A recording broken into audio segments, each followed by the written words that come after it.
नमस्तु, राधे राधे, जय सीताराम, हर हर महादेव। आज मैं बहुत प्यारा सा नाच गीत लाई हूँ। बहुत प्यारा है, बहुत प्यारा। आप मजा आ जाए सुन ले जाए। और कैसे गीत लागता है भैया कमेंट में आप लोग जरूर बताओ जाइए। जितने मेरे प्यारे भैया बहन हो प्लीज हम लोग का चैनल लाइक और शेयर सब्सक्राइब जरूर करिएगा। राधे राधे। चलिए मैं शुरू करती हूँ बहुत प्यारा सा नाच गीत।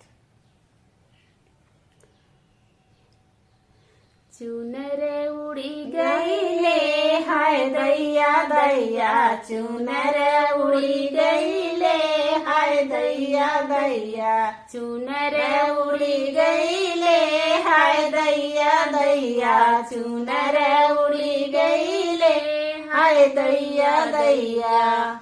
उड़ी के चुनरिया ससुर लगे पहुँची, उड़ के चुनरिया ससुर लगे पहुँची, ससुर लगे पहुँची, ससुर लगे पहुँची। उड़ के चुनरिया ससुर लगे पहुँची, शर्म लगी गईले हाय दैया दैया, शर्म लगी गईले हाय दैया दैया। चुनर उड़ी गईले हाय दैया दैया, चुनर उड़ी गईले हाय दैया दैया।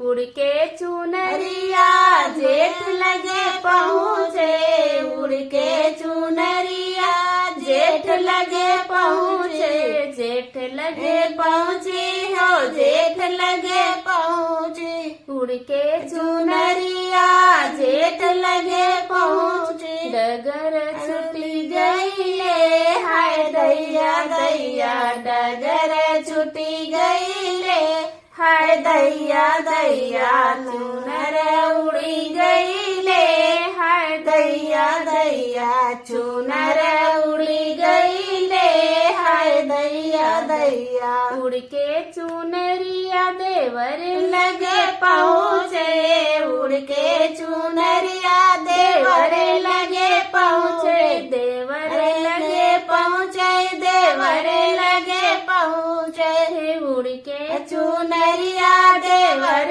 लगे पहुँचे, नजर लड़ी गईले हाय दैया दैया, नजर लड़ी गईले हाय दैया दैया। चुनर उड़ी गईले हाय दैया दैया, चुनर उड़ी गईले हाय दैया दैया। उड़ के चुनरिया पिया लगे पहुँचे, उड़ के चुनरिया पिया लगे पहुँचे, दिल मिल गईले हाय दैया दैया, दिल मिल गईले हाय दैया दैया। चुनर उड़ी गईले हाय दैया दैया, चुनर उड़ी गईले हाय दैया दैया।